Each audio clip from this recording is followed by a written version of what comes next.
म्हणजे माझं काम काय एवढं फास्ट नाही आहे, परंतु मला एक याच्यामध्ये एक आनंद इतका मिळतो की डॉक्टर साहेबांकडे जे पेशंट येतात आणि ते खरोखरच खूप चांगले प्रकारे म्हणजे ज्यांच्यामध्ये प्रगती व्हायली, विकास व्हायला, ज्यांना जे बेचैन होते, ज्यांना काही जाण्याच्या मार्गावर होते, असे पेशंट मी सरांकडे नेहमीच घेऊन येत असते आणि सरांच्या उपचारामुळे आज ते जीवन जगत आहे.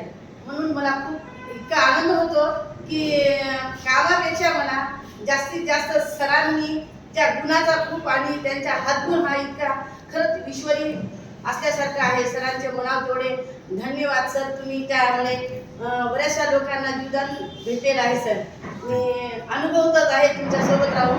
आमच्या मुलाचं लग्न झालं जून महिन्यामध्ये आणि 2ही महिने गेले नाही की आमची इनबाई इतकी आजारी पडली. त्यांना पित्ताशयाचे कडे, परत कावीळ, हाद्या रोग अशा भयानक आजाराने त्या अस्तव्यस्त झाल्या होत्या. पैसे पण 1-1.5 लाख रुपये गेले होते. त्यांची परिस्थिती नसताना सुद्धा त्यांनी आम्ही आमच्या घरातून सुद्धा त्यांना मुलांना सांगितलं की माझ्या घरातून तू पैसे लाव, त्यांना काही आपण परत देतील किंवा न देतील त्यांनी. आणि त्यांनी दवाखान्यामधून आमच्या मिस्टरांनी असं सरांचं ऐकल्याबरोबर सरोदे म्हणून होते, त्यांनी सरोदेनी सांगितल्याबरोबर त्यांनी त्यांचा डॉक्टर जे पडोळे साहेब होते त्यांच्याकडे स्टेटमेंट चालू असताना तिथून त्यांनी काढून उद्या हंगाडेकडे त्यांचं ऑपरेशन होतं पित्ताशयाच्या पिशवीचं, आणि त्याच्यामधून त्यांनी ऐकल्यामुळे त्यांनी पण ऐकलं आमच्या साहेबाचं. आणि सरांनी पण सांगितलं की तिसऱ्या दिवशी तुमचा जे पाण्याचा कण जात नव्हता, पाणी कसं असते त्यांना माहीत नव्हतं जीवेवर, आणि तो पाणी जात नसलेला पेशंट सरांनी तिसऱ्या दिवशी जेवण करते म्हणून सरांनी आश्वासन दिलं आणि ते खरोखर सक्सेसफुल झालं. आणि दुसऱ्या दिवशी जेवण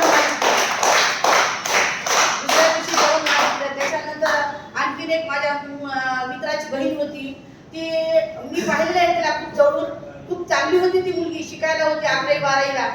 ती असताना सुद्धा तिला अचानक मस्के नावाची मुलगी आहे, ती पण आदरनाथ होती, इकडे तिकडे फिरत होती, खूप वीक झाली.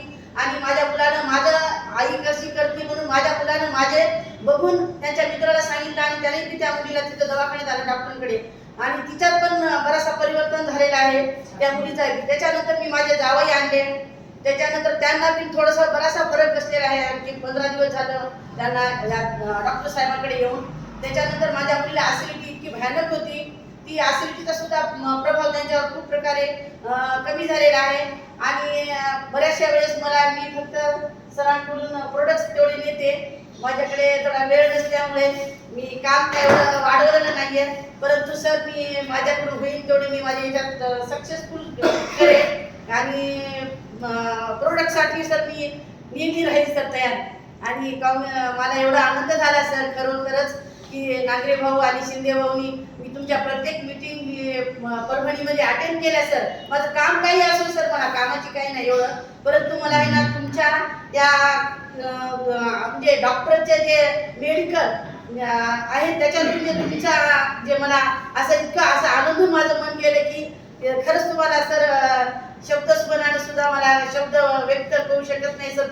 एवढं तुमचा हातगुण एवढा चांगला आहे. आणि असंच प्रत्येक समाजातल्या पीडित लोकांना, सरांच्या तळागाळातील लोकांना इथं आणण्याची शक्यता करा. पैसे तर तुम्ही कधी कमवसाल, परंतु या ठिकाणी तुम्ही नक्कीच तुम्ही माणुसकी या ठिकाणी कमवून घेऊ शकता. असं म्हणतात तसं तुम्ही जे खाणीतला जो हिरो असतो तो खरंच तुम्ही तुमच्या आपण आपला परिवार तरी आपण एकत्र करू शकतो, मला एवढं म्हणायचं आहे.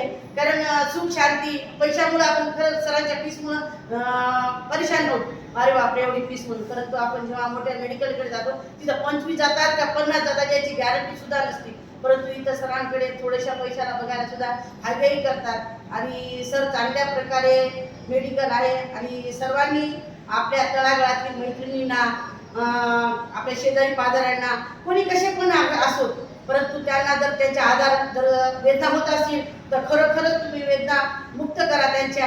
मी एवढंच या ठिकाणी संदेश देऊ शकतो. जय हिंद, जय भारत.